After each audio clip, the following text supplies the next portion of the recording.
दीदी योजना का हो चाहे मैया सम्मान योजना का हो, अगर आपके पास पैसे थे, आप दे सकते थे, तो आपको कोरोना काल के समय में लोगों को देना चाहिए था, उनके दुख को कम करना चाहिए था। ये तो लालच है, मैं सीधे तौर पे कहता हूँ। चाहे वो कोई भी पार्टी का, अगर किसी भी व्यक्ति को अगर पैसा देने की बात हो रही है, चाहे फ्री में कुछ भी हो, चाहे कुछ भी, तो वो सिर्फ और सिर्फ एक लालच है और कुछ। हेलो दोस्तों, नमस्कार, प्रणाम, जोहार। आप लोग देखना शुरू कर चुके हैं सच के साथ झारखंड, और मैं आज अपना गुरुजी से ही इंटरव्यू लूँगा और झारखंड के बारे में जानने का भी कोशिश करूँगा। पहले सर का मैं स्वागत करता हूँ, सच के साथ में आपका स्वागत है सर, और आपको जोहार करते हैं। बहुत बहुत धन्यवाद, और आपको भी जोहार होगा। और बहुत खुशी है कि जब अपने बच्चे आगे बढ़ते हैं, जब अपने बच्चे वाकई में माइक थाम लेते हैं और सच को दिखाने की कोशिश करते हैं। और चैनल का भी नाम बहुत अच्छा है, सच के साथ। और वाकई में हमारी जो लड़ाई थी, जब 2020 में अनिल बाबू पढ़ने आते थे, तो उस समय भी हम लोग का एक मुद्दा रहता था कि आवाज़ हमेशा सच के लिए उठेगी। और आज बहुत खुशी हो रही है कि अपना बच्चा, हमारा पढ़ाया हुआ बच्चा आज आगे बढ़ रहा है। इसके लिए आपको भी बहुत बहुत धन्यवाद। इसी तरह मेहनत करिए और आगे बढ़िए। अच्छा, आप क्या कहना चाहिएगा सर? झारखंड सबको पता है भारत का सबसे अमीर राज्य, 40% खनिज संपदा देती है। अभी चुनाव का माहौल है, अभी नरेंद्र मोदी आ रहे हैं, अनेक राज्य से यहाँ पे मुख्यमंत्री पहुँच रहे हैं।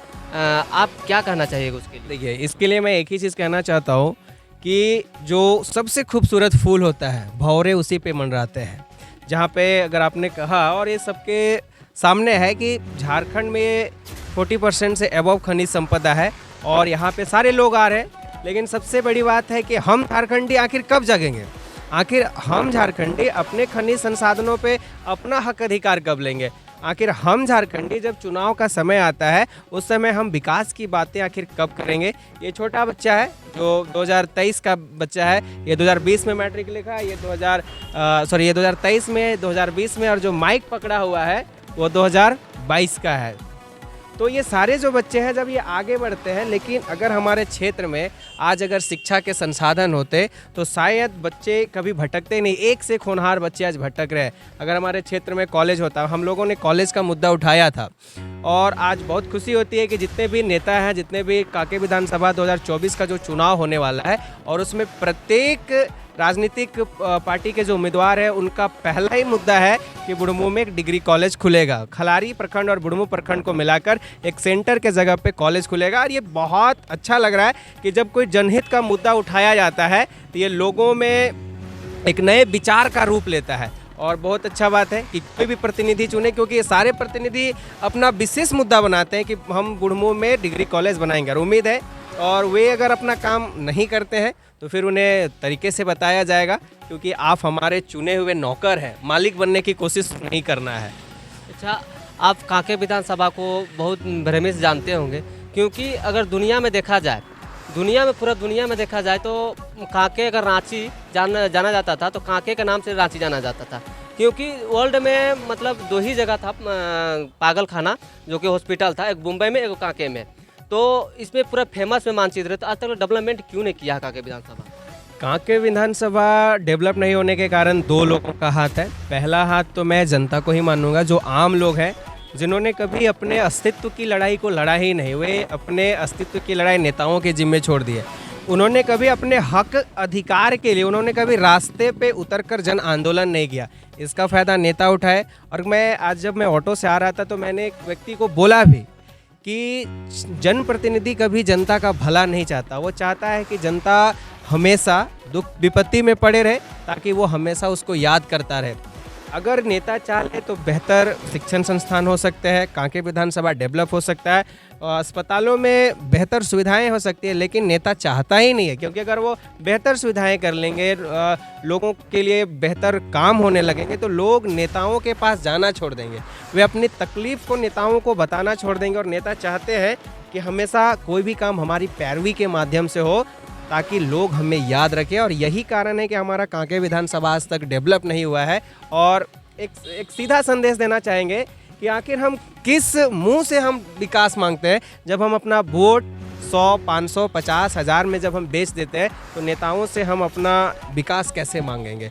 तो सबसे पहले हमें खुद पे बदलाव करना होगा। जिस दिन हम बदल गए, जिस दिन हम अपने आप में विकास करने की ठान ले, अगर हम सही रास्ते पे चले, तो क्षेत्र विकास करेगा। और जो लूटने वाले जो प्रतिनिधि हैं, वे समझ जाएंगे कि क्षेत्र जागरूक हो चुका है, अब हमारा यहाँ पे दाल गलना नहीं है। अच्छा, मेरा एक और सवाल है सर, हर एक 5 साल आता है, उसमें चुनाव जनता लोग एकदम प्रचार 1 महीना 6 महीना से पहले करना शुरू कर देते हैं। तो क्या अगर नेता लोग अच्छा काम करेंगे तो प्रचार करना कहाँ तक सही है और कहाँ तक गलत? अगर वाकई में अगर कोई भी जनप्रतिनिधि अगर सही काम करे, अगर वो जनता के बीच रहे, जनता के समस्याओं को समझे, उन समस्याओं का समाधान करे, तो मुझे नहीं लगता है कि किसी भी नेता को प्रचार करना होगा। और अगर ये काम होते हैं, अगर वो जनता के समस्याओं को समझते हैं, तो प्रत्येक जनता के वे दिल में बसेंगे। और ये जो आरटी पार्टी का जो खेल है, कांग्रेस बीजेपी जेएमएम जेवीकेएस का जो पार्टी का जो खेल है, मुझे नहीं लगता ये खेल खेलने की कभी ज़रूरत होगी। इसलिए जितने भी जनप्रतिनिधि हैं वे लोगों की समस्याओं को उठाइए, लोगों की समस्याओं का समाधान करिए। आपको चुनाव के दौरान जो आपके जो लाखों लाख जो खर्च होते हैं वो खर्च करने नहीं होंगे। और जितने भी मतदाता हैं वो जागरूक बनिए। आप विचार कर लीजिए, अगर कोई जनप्रतिनिधि अगर आपके पीछे लाखों लाख खर्च कर रहे हैं तो कहीं ना कहीं किसी ना किसी तरीके से वो अपने पैसे को निकालेंगे ही। और वो चाहे वो जरिया कोई भी हो, क्योंकि अगर वो खर्च कर रहा है, अगर एक समाज सेवी खर्च कर रहा है, अगर अपने आप को समाज सेवी बोल के खर्च करता है, तो वो ज़रूर अपने पैसे को निकालेगा। अच्छा, आप एक और बात बताइएगा, शिक्षा की ओर बुढ़मू और खलारी, कांके विधानसभा में 3 प्रखंड आते हैं जहाँ तक हमको उम्मीद पता है। तो सबसे ज़्यादा आर्थिक रूप से हमको देखा जाए, फील्ड में थोड़ा बहुत घुमा हूँ, तो सबसे ज़्यादा आर्थिक रूप से देखा जाए तो बुढ़मू ही हमको लगता है। खलारी में थोड़ा बहुत कोयल मायने में है तो वहाँ पे मैनेज कर लेता है लोग, पर बुढ़मू में एकदम खास कर जगह में पानी नहीं, पीने के लिए रोड नहीं है, बहुत तरह का समस्या है। और ख़ास करके यहाँ पे हमको पता चला है कि मुरुपिरी में डॉक्टर जीतू चरण का भी वहाँ गाँव है, और जब वहाँ भ्रमण करने गया था तो लोग ऐसा लोग कमेंट कर रहे थे कि मेरा कैमरा में ना बोलकर लोग बाहर में बहुत ज़्यादा कमेंट कर रहे थे।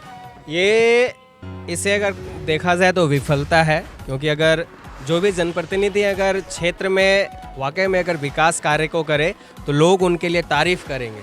लेकिन ये बदकिस्मती है हमारी कि हमारा बुढ़मू प्रखंड खलारी भी काफ़ी समृद्धशाली है, उनके पास काफ़ी माइनिंग है। हमारे बुढ़मू प्रखंड में भी एक से एक छापर का कोयला घाट है, बालू के घाट है। लेकिन बदकिस्मती यह हमारी है कि आज भी हमारा जो बुढ़मू जो है काफ़ी पिछड़ा हुआ है। आज भी हमारे जो बच्चे हैं, जो पढ़ने वाले जो लोग हैं, वे सही ढंग से शिक्षा ग्रहण नहीं कर पा रहे। और आज उसी का माहौल है कि जो हमारा युवा वर्ग है वो नशे की ओर जा रहा है। और अगर इसे सही समय रहते अगर नहीं सुधारा गया तो आने वाले समयों में हमारा जो क्षेत्र है काफ़ी पीछे होते चला जाएगा। और नेता चाहते भी यही है, अगर शिक्षित अगर लोग होने लगे, अगर सारे लोग पढ़ने लगे, सारे लोग अगर जानकारी रखने लगे, तो वे उनसे सवाल पूछेंगे, वे उनसे अपना हक अधिकार मांगेंगे। और कोई भी ये नहीं चाहता होगा कि हम लाखों लाख खर्च करें और कोई हमसे आकर सवाल पूछे। इसलिए आप किसी भी पंचायत पे चले जाएं, चाहे कोई भी पंचायत हो, आज भी पंचायत या हर एक क्षेत्र का एक ही मुद्दा है, नली और गली। और लोग सड़क और पानी पे अटके हुए हैं और अटके हुए हैं और उन्हें अटकाया गया ताकि वे आगे की चीज़ों को ना सोच सके और अपना विकास को सही ओर से ध्यान नहीं दे सके। एक और सवाल है, अभी जनता लोग ने जो नेताओं लोग ने बोला है, गोगो दीदी योजना, मैया सम्मान योजना, आप इन दोनों योजना का किस रूप से देखते हैं? पैसा देना जरूरी है या शिक्षा देना जरूरी है? क्योंकि एक बात मैं सीधे तौर पे बोलूँगा, चाहे वो मैया सम्मान योजना हो, चाहे गोगो दीदी योजना हो, अगर आपके पास वाकई में आर्थिक क्षमता थी, चाहे गोगो सम्मान योजना के लिए, चाहे मैया सम्मान योजना के लिए, अगर आपके पास आर्थिक क्षमता थी, आप लोगों को दे सकते थे, तो जो पूरे विश्व ने जो कोरोना काल का भयावह रूप देखा था, जिसमें लोगों के पास खाने के लिए नहीं था, लोगों के पास दवाइयाँ खरीदने के लिए पैसे नहीं थे, उस समय लोगों को ये मैया सम्मान योजना का लाभ मिलना चाहिए। मेरा पर्सनल व्यूज़ है। और अगर वाकई में उस समय गोगो दीदी योजना का जो अभी देना है, उस समय लोगों के खातों में पहुंचना चाहिए था, ताकि उनके हिस्से का जो दुख था वो थोड़ा कम होता। अभी चुनाव के समय में पैसे बांटना, मैं जहाँ तक मैं समझता हूँ कि क्योंकि मैं एक जागरूक वोटर हूँ और मैं वोट को अपने देश का एक हथियार समझता हूँ। लोकतंत्र ही वो हथियार है जिसमें जो गलत शासक है, भ्रष्टाचारी शासक है, उन्हें पदों से हटाया जा सकता है।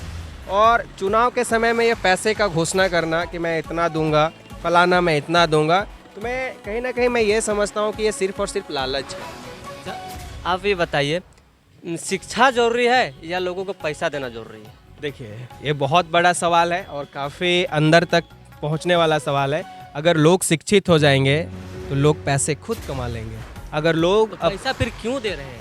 मैंने तो कहा आपको कि चुनाव के समय में पैसे बांटने का जो खेल है, ये लोगों को मदद पहुंचाने का नहीं, ये लोगों को लालच देने का है।